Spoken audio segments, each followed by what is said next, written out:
Hello दोस्तों, मेरा नाम है भूपेंद्र। आप देख रहे हैं लक्ष्य इंस्टीट्यूट।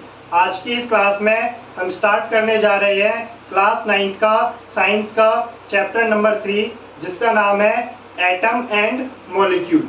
इस वीडियो में हम कवर करेंगे what is the basic form of matter and 2 chemical laws पढ़ेंगे, law of conservation of mass and law of constant proportion या लॉ ऑफ डेफिनिट प्रोपोर्शन, और हम डाल्टन एटॉमिक थ्योरी के बारे में भी पढ़ेंगे। चलिए स्टार्ट करते हैं। तो जो हमारे क्या थे, एंशियंट इंडियंस थे। एंशियंट इंडियंस, इनका मानना था कि अगर कोई चीज है, सपोज ये मैटर है, अगर हम मैटर को छोटे छोटे पार्ट्स में डिवाइड करें, क्या करें, छोटे छोटे पार्ट्स में उसे डिवाइड करें, तो एट द एंड लास्ट में हमें एक ऐसी चीज मिलेगी जिसको हम फर्दर डिवाइड नहीं कर सकते। क्या नहीं कर सकते? उसको फर्दर डिवाइड नहीं कर सकते।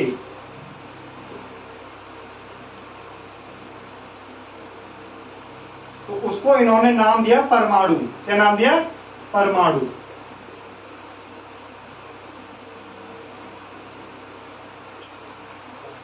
तो एंशियंट इंडियंस का मानना था कि अगर हम मैटर को छोटे छोटे पार्ट्स में डिवाइड करना स्टार्ट करें, तो एट द एंड पे जाके हमें ये चीज देखने को मिलेगी कि हम उस चीज को फर्दर और पार्ट में डिवाइड नहीं कर सकते। तो जो स्मॉलेस्ट चीज जो जिसको फर्दर अब हम डिवाइड नहीं कर सकते, उसको उन्होंने नाम दिया परमाणु। परमाणु का मतलब ये है जो इंडिविजिबल है, मतलब जिसको अब आगे चल के और पार्ट्स में नहीं तोड़ा जा सकता, उसे ही परमाणु कहते हैं। और कुछ ऐसा ही मानना था हमारे ग्रीक फिलोसोफर्स का भी। ग्रीक फिलोसोफर तो ग्रीक फिलोसोफर्स का भी यही मानना था कि अगर हम मैटर को छोटे छोटे पार्ट्स में डिवाइड करना स्टार्ट करें, तो हम अंत पे जाके हमें एक ऐसी चीज मिलेगी जिसको हम और डिवाइड नहीं कर सकते। तो उन्होंने इस चीज को नाम दिया एटम। क्या नाम दिया? एटम, जिसका ग्रीक में मतलब होता है इंडिविजिबल। इनडिविजिबल। तो यहाँ पे 2 ग्रुप्स है एक तरीके से। पहला ग्रुप को जो है वो है एंशियंट इंडियंस का, जिन्होंने बताया कि अगर हम मैटर को छोटे छोटे पार्ट्स में डिवाइड करना स्टार्ट करें, तो इवेंचुअली एट द एंड हमें ये देखने को मिलेगा कि अब हम उस चीज को फर्दर डिवाइड या फर्दर पार्ट्स में डिफरेंशिएट या उनको अलग नहीं कर सकते। तो उस चीज को उन्होंने नाम दे दिया परमाणु। और ऐसा ही कुछ मानना था हमारे ग्रीक फिलोसोफर्स का।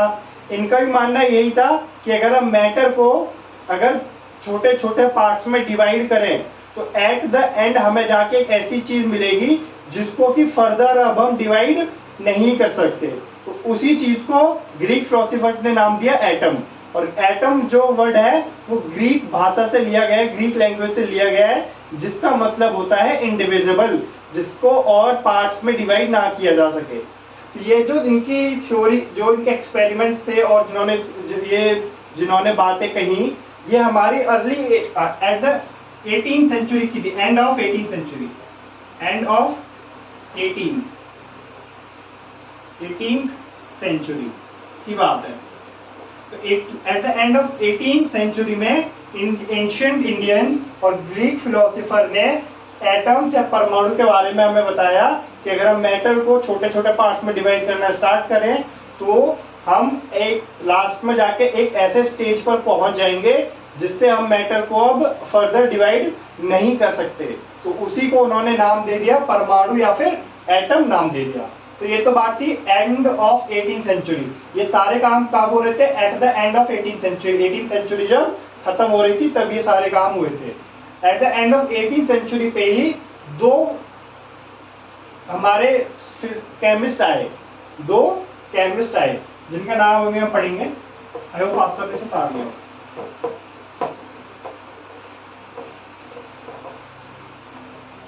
तो पहले थे हमारे एंटोनी एल लेवोशियर, एंड दूसरे थे Joseph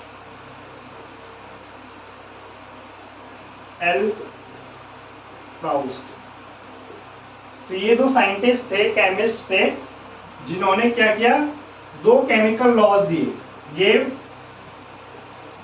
to chemical laws,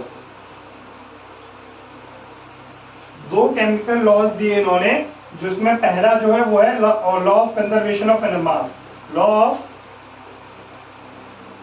conservation of mass, and दूसरा है लॉ ऑफ डेफिनिट या फिर कांस्टेंट प्रोपोर्शन। तो इन्होंने दो लॉज दिए, पहला लॉ दिया law of conservation of mass, Antoine L Lavoisier ने, और दूसरा लॉ ऑफ डेफिनिट या constant proportion Joseph L Proust ने दिया। तो हम इन दो लॉज के बारे में बात करेंगे।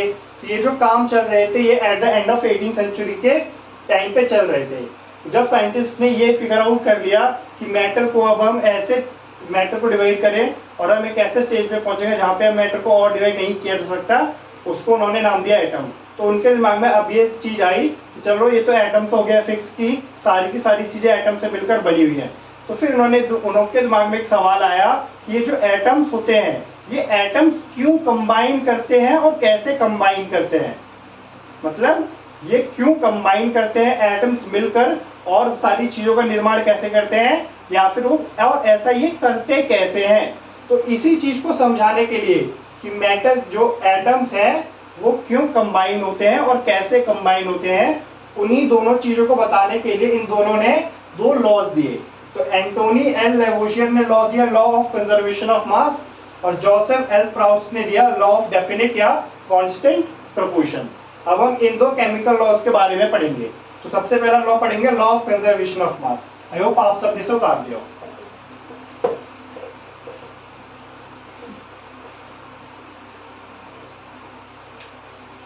First law of conservation of mass, answer तो ये लॉ स्टेट करता है mass can't be created nor be destroyed. ना ही हम मास को क्रिएट कर सकते हैं और ना ही हम मास को डिस्ट्रॉय कर सकते हैं, हम सिर्फ उसको एक फॉर्म से दूसरे फॉर्म में बदल सकते हैं। और यहाँ पे एक और डेफिनेशन इसकी होती है, mass of reactant, mass of reactant is always equal to mass of product. पहली डेफिनेशन है mass can not be created nor be destroy, हम मास को ना ही क्रिएट कर सकते हैं और ना ही डिस्ट्रॉय कर सकते हैं। और दूसरी डेफिनेशन इसकी है mass of reactants is always equal to mass of product. जो रिएक्टेंट का जितना मास होगा, मतलब जितना हम रिएक्टेंट लेंगे उतना ही वजन का उतने ही मास का हमारा प्रोडक्ट भी बनेगा। इसको समझाने के लिए एक एग्जांपल ले लेते हैं हमने एग्जांपल ले लिया हाइड्रोजन प्लस ऑक्सीजन। जब हम हाइड्रोजन और ऑक्सीजन को कंबाइन करते हैं तो हमें वाटर मिलता है। क्या मिलता है? वाटर। तो यहाँ पे अगर हम 4 ग्राम ऑफ क्या लें, हाइड्रोजन लें, और 32 ग्राम ऑफ क्या लें, ऑक्सीजन लें, तो हमें यहाँ पर जाकर 36 ग्राम का क्या मिलेगा, वाटर मिलेगा। तो इन दोनों को देखो, ये क्या है, मास ऑफ रिएक्टेंट और ये है मास ऑफ प्रोडक्ट। तो मास सम ऑफ मास ऑफ रिएक्टेंट क्या है, 36, और मास ऑफ प्रोडक्ट भी क्या है, 36, जो कि क्या है, बराबर है। मतलब रिएक्टेंट का मास प्रोडक्ट के मास का बराबर है। मतलब ये शो करता है लॉ ऑफ कंजर्वेशन ऑफ मास को। तो लॉ ऑफ कंजर्वेशन ऑफ मास कहता है कि ना ही हम मास को क्रिएट कर सकते हैं या ना ही हम मास को डिस्ट्रॉय कर सकते हैं, हम बस उसे एक फॉर्म से दूसरे फॉर्म में कन्वर्ट कर सकते हैं। तो यहाँ पर एक एग्जांपल दिया गया, और दूसरी डेफिनेशन क्या कहती है, वो भी ये कहती है कि mass of reactant is always equal to mass of product. Reactant का जितना मास होगा उतना ही मास प्रोडक्ट का भी होगा। मतलब अगर हम 36 ग्राम्स ऑफ रिएक्टेंट ले रहे हैं तो 36 ग्राम ऑफ वाटर भी बनेगा, ये कह रहे हैं। तो ये था law of conservation of mass या law of conservation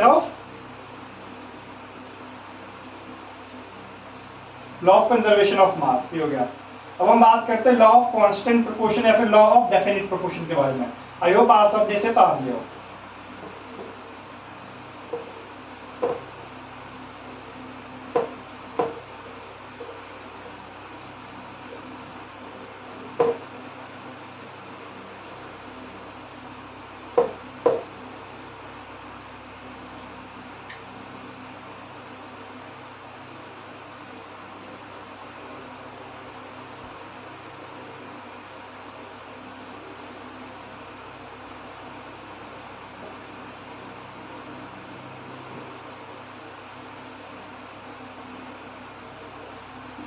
law of definite proportion या फिर लॉ ऑफ कांस्टेंट प्रोपोर्शन क्या होता है?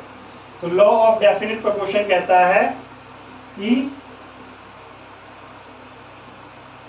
Elements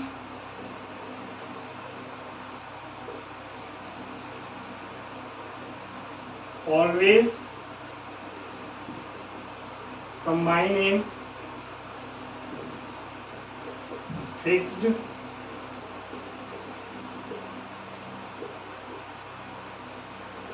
proportion to form compound। हमारे जो एलिमेंट्स होते हैं या जो एटम्स होते हैं वो हमेशा एक फिक्स्ड प्रोपोर्शन में कंबाइन करते हैं, जुड़ते हैं और किसी भी कंपाउंड का फॉर्मेशन करते हैं। इसको समझने के लिए हमने एक एग्जांपल ले लिया, या फिर इसको हम ऐसे भी कह सकते हैं, whatever the source be the source of any compound,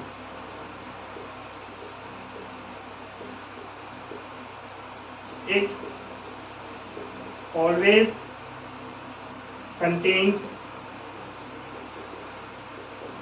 the same atoms combined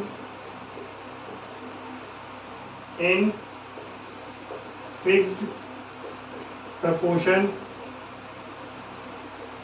by mass। तो लॉ ऑफ डेफिनिट प्रोपोर्शन कहता है कि जो एलिमेंट्स होते हैं या जो एटम्स होते हैं वो हमेशा एक फिक्स्ड प्रोपोर्शन में कंबाइन करते हैं और कंपाउंड्स का फॉर्मेशन करते हैं। या फिर इसकी डेफिनेशन एक और हो सकती है कि किसी भी कंपाउंड का सोर्स कुछ भी हो, मतलब एक कोई कंपाउंड फिक्स करो, सपोज वाटर हमने सपोज पे फिक्स कर दिया। अब वाटर का सोर्स कोई सा भी हो, चाहे वो तालाब से लिया हो, चाहे वो समुद्र से लिया हो, चाहे वो नदी से लिया हो, चाहे वो नाले से लिया हो, कहीं से भी लिया हो, वाटर को जब हम स्टडी करते हैं तो उसके अंदर हमेशा हाइड्रोजन और ऑक्सीजन के दो एटम्स होते हैं और उनमें जो हाइड्रोजन और जो ऑक्सीजन है वो फिक्स्ड अमाउंट में क्या है, कंबाइंड है to form compound. Fix amount में वो कंबाइंड है जिससे उन्होंने क्या बनाया है, कंपाउंड बनाया है। तो सोर्स किस कंपाउंड का कुछ भी हो, लेकिन उसके अंदर जो एटम्स होंगे और जो उनका प्रपोर्शन होगा वो क्या रहेगा, हमेशा सेम ही रहेगा, सोर्स कुछ भी हो। आई होप आप सब इसे तो आ गया। इसका एग्जांपल हम देखते हैं।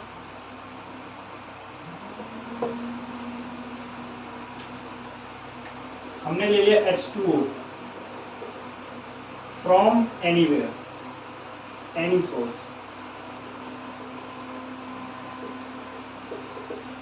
It always contain same atom fixed in same proportion by mass। तो जो हमारा वाटर है, यहाँ पे वाटर का सोर्स चाहे कुछ भी हो, लेकिन वो हमेशा क्या ही करता है, वो हमेशा it always contain same atoms, उसके अंदर सेम एटम्स होते हैं, और जो एटम्स होते हैं वो same proportion by of mass के fixed same proportion by mass में क्या होते हैं, कंबाइंड होते हैं to form compound. I hope ये clear law of definite proportion. अब हम बात कर लेते हैं डाल्टन एटॉमिक थ्योरी के बारे में। पहले बात करते हैं जॉन डाल्टन थे कौन।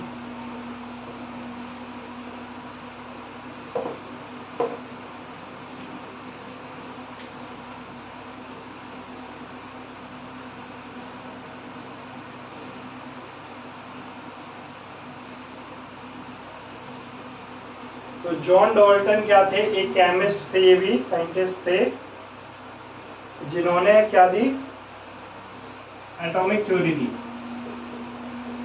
Atomic theory. और इनकी जो थ्योरी थी atomic theory was based on these two laws. इनकी जो एटॉमिक थ्योरी थी वो इन्हीं दो लॉज पे बेस्ड थी। कौन से दो laws, law of conservation of mass, law of constant proportion और लॉ ऑफ डेफिनिट प्रोपोर्शन। ये जॉन डाल्टन थे, उन्होंने एटॉमिक थ्योरी दी, और वो एटॉमिक थ्योरी उनकी किस पे बेस्ड थी, इन्हीं दो लॉज पे बेस्ड थी। इनकी एटॉमिक थ्योरी के कुछ पॉस्टुलेट्स हैं जो हमें याद रखने हैं। क्या याद रखने हैं, postulates. Give some postulates, give some postulate. अब इस पॉस्टुलेट वर्ड का मतलब क्या होता है, तो पॉस्टुलेट्स क्या होते हैं, ये ऐसे स्टेटमेंट होते हैं जिनको हम प्रूव नहीं कर सकते बट ये यूनिवर्सली एक्सेप्टेड है। यूनिवर्सली एक्सेप्टेड है मतलब इनको सब हर जगह लगाया जा सकता है बट इनको हमें प्रूव करने की जरूरत नहीं होती। सच एज थ्योरम्स, थ्योरम्स को हम प्रूव करते हैं बट हम पॉस्टुलेट्स को कोई भी प्रूव नहीं करते। वो स्टेटमेंट होते हैं जो कि पूरे यूनिवर्स में कहीं पे भी लग सकते हैं, जहाँ पे भी लगते हैं वहाँ पे यही लगेंगे। तो ये इसने कुछ पॉस्टुलेट दिए थे, उन पॉस्टुलेट्स के बारे में पढ़ने हमें। तो जॉन डाल्टन ने अपनी atomic theory the.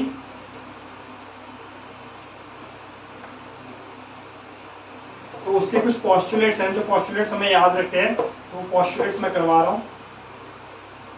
Postulate first,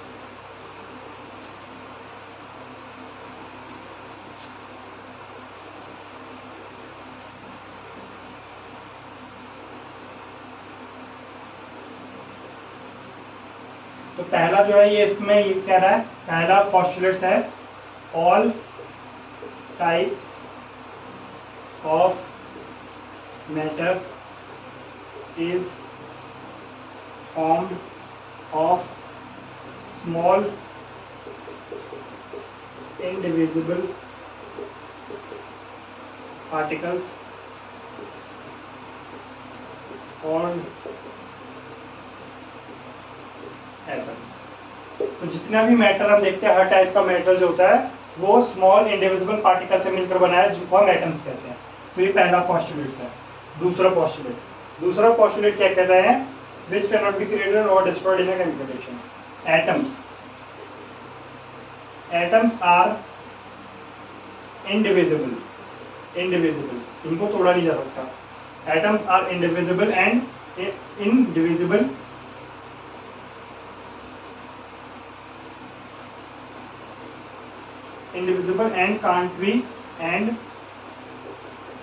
can't be created nor be destroyed। ना ही हम इनको क्रिएट कर सकते हैं और ना ही हम इनको खत्म कर सकते हैं। तो ये दूसरा पॉस्टुलेट था। अब पॉस्टुलेट 3 देख लेते हैं। पॉस्टुलेट 3 क्या कह रहा है, पॉस्टुलेट 3 कह रहा है, इसके टोटल 6 पॉस्टुलेट्स है, जिसमें से हमने 2 कर लिए। हम थर्ड पॉस्टुलेट देखते हैं। थर्ड पॉस्टुलेट कह रहा है कि atoms of given elements, atoms of given elements are identical in mass and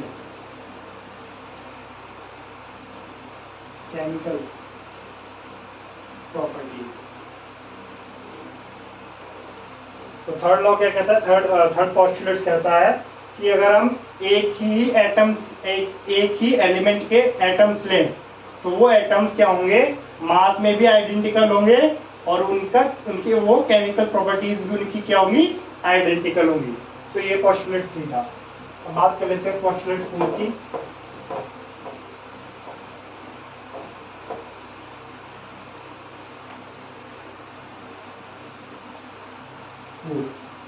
postulate 4 क्या कह रहा है, atoms of different elements, atoms of different element differ in mass and chemical properties,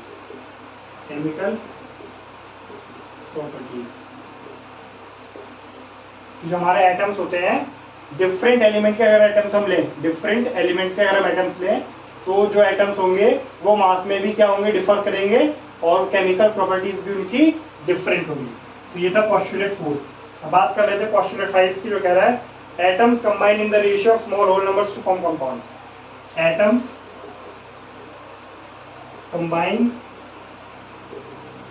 in whole number ratio to form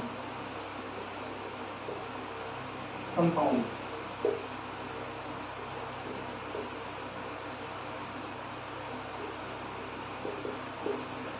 whole number ratio to form compounds. जो atoms हमारे होते हैं वो हमेशा होल नंबर में होंगे और होल नंबर में ही वो क्या होंगे, कंबाइन करेंगे और कंपाउंड का फॉर्मेशन करेंगे। इसके एग्जांपल जैसे H2O है, तो H2O में हाइड्रोजन कितने हैं,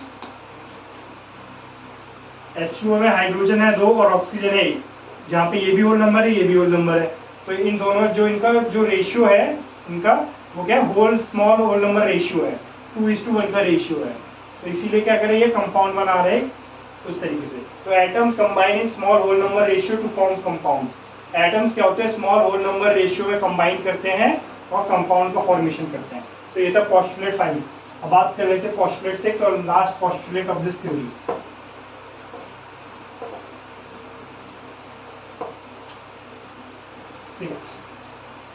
6 कह रहा है the relative number and kinds of atom are constant in a given compound. The relative number and kinds of atoms, the number of atoms